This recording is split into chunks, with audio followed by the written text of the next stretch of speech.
Hey guys, কি খবৰ আপোনালোকৰ? মই ইনজমুল আৰু আপোনালোকে চাই আছে YouTube channel Inzamul blog. So guys মই ক'ত আছো আপোনালোকে নিশ্চয় গমে পাইছে। মই আছো madhusmita বা ঘৰত। সো madhusmita twinkle যে আছে মই তেওঁ ঘৰত আছো। আজি তেওঁক মই ইন্টাৰভিউ ল'ম মানে ইন্টাৰভিউ মানে কামকা লৈ পোৱা নাই। সো আজি ল'বলৈ চেষ্টা কৰিম। সো আপোনালোকৰ ভিডিওটো লাষ্টলৈকে চাই থাকিব।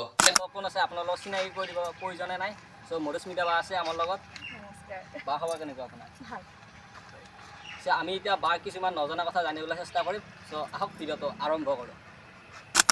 So, বাৰ ঘৰ বহুতে নাজানে বাৰ ঘৰ ক'ত এতিয়া বা কৈ দিব বা আপোনাৰ ঘৰ ক'ত ৰাইজে বহুতে নাজানে আপোনাৰ ঘৰ ক'ত মই দৰং ডিষ্ট্ৰিক্টৰ ছোৱালী মোৰ মাৰ ঘৰ বৰদলগুৰিত ইয়াতে জন্ম ইয়াতে ডাঙৰ হৈছোঁ মই বিয়া পাতিছোঁ মানে বিয়া হৈ গৈছোঁ চিপাঝাৰৰ ষ্টেচন শীতলাবৰীত মাৰ ঘৰ আৰু মোৰ হাজবেণ্ডৰ ঘৰ ডিষ্টেঞ্চ মাত্ৰ 5 কিলোমিটাৰ যদি আপোনালোকে আহিব বিচাৰে madhusmita বা ঘৰলৈ আহিব পাৰে হয় আপুনি স্কুলীয়া জীৱনৰ কথা অলপ ক'ব নেকি মই তোমাৰ LP স্কুল পঢ়িছিলোঁ চিপাঝাৰত তাৰপিছত চিপাঝাৰ নহয় ঘোঁৰাবন্ধা নিম্ন বুনিয়াদী বিদ্যালয়ত তাৰপিছত আপোনাৰ ME আৰু হাই স্কুল কৰিলোঁ মই দেউতাৰ স্কুলত বৰদলগুৰি হাই স্কুলত কৰিলোঁ তাৰপিছতে মই ডিগ্ৰীলৈকে কৰিলোঁ মঙলদৈ কলেজত ডিগ্ৰী হয় আপুনি ইউটিউব জানিটো কেতিয়াৰ পৰা আহিছিল মই এনেই ইউটিউব চেনেল খোলা তোমাৰ দিন হ'ল 2016 নে 15 মানতে ইউটিউব চেনেলটো খুলি থৈ দিছিলোঁ কিন্তু মই তাত ভিডিঅ' আপলোড কৰা নাছিলোঁ আৰু 2022ত মই ভিডিঅ' দিব ষ্টাৰ্ট কৰিছিলোঁ কিন্তু এনেইহে দিছিলোঁ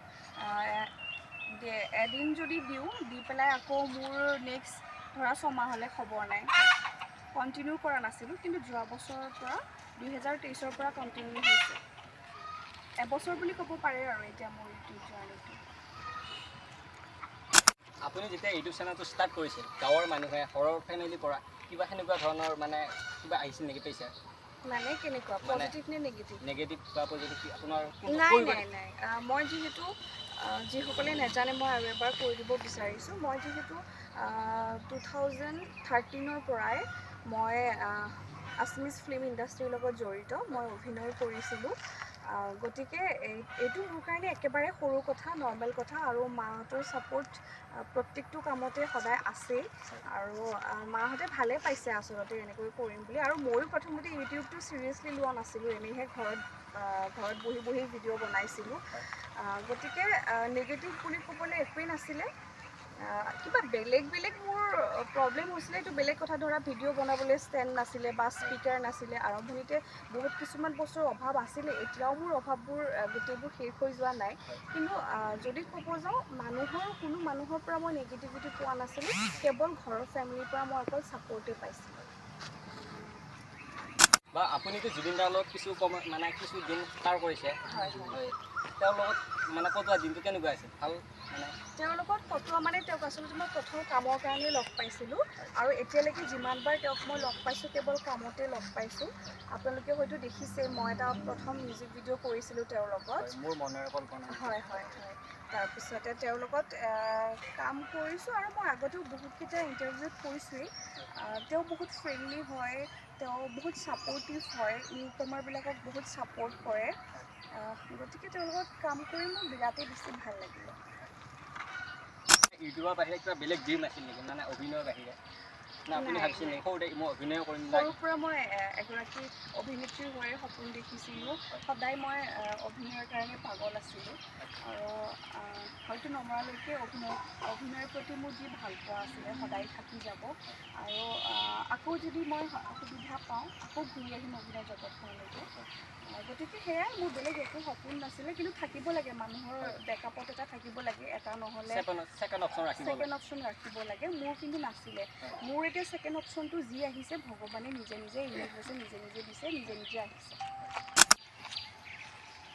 বা আমাৰ এখন নতুন এখন শ্বৰ্ট ফিল্ম আহি আছে তাৰ বিষয়ে আপুনি অলপ কৈ দিয়ক আচলতে মই প্ৰথম কথা ক'ব গ'লে ভাইটিকেইটাক আজি প্ৰথমবাৰ লগ পাইছোঁ প্ৰথমবাৰ চিনাকি হৈছোঁ আৰু এওঁৰ এটা ইউটিউব চেনেল আছে যিটো ইউটিউব চেনেলত মই এতিয়া আপোনালোকৰ লগত কথা পাতি আছোঁ তেওঁ মোৰ ইণ্টাৰভিউ লৈছে ইনজামুল ব্লগ বুলি আছে আৰু সেই চেনেলটোতে এতিয়া ইনজামুল আৰু তাৰ দুগৰাকী বন্ধু লগ হৈ পেলাই শ্বৰ্ট ফিল্ম এখন কৰিছে। জিতুলে কেমেৰা কৰি আছে আমাক, আৰু হিৰক আছে জিতুলৰ পিছফালে ৰৈ পেলাই এচিষ্ট কৰি আছে, কেমেৰা এচিষ্ট।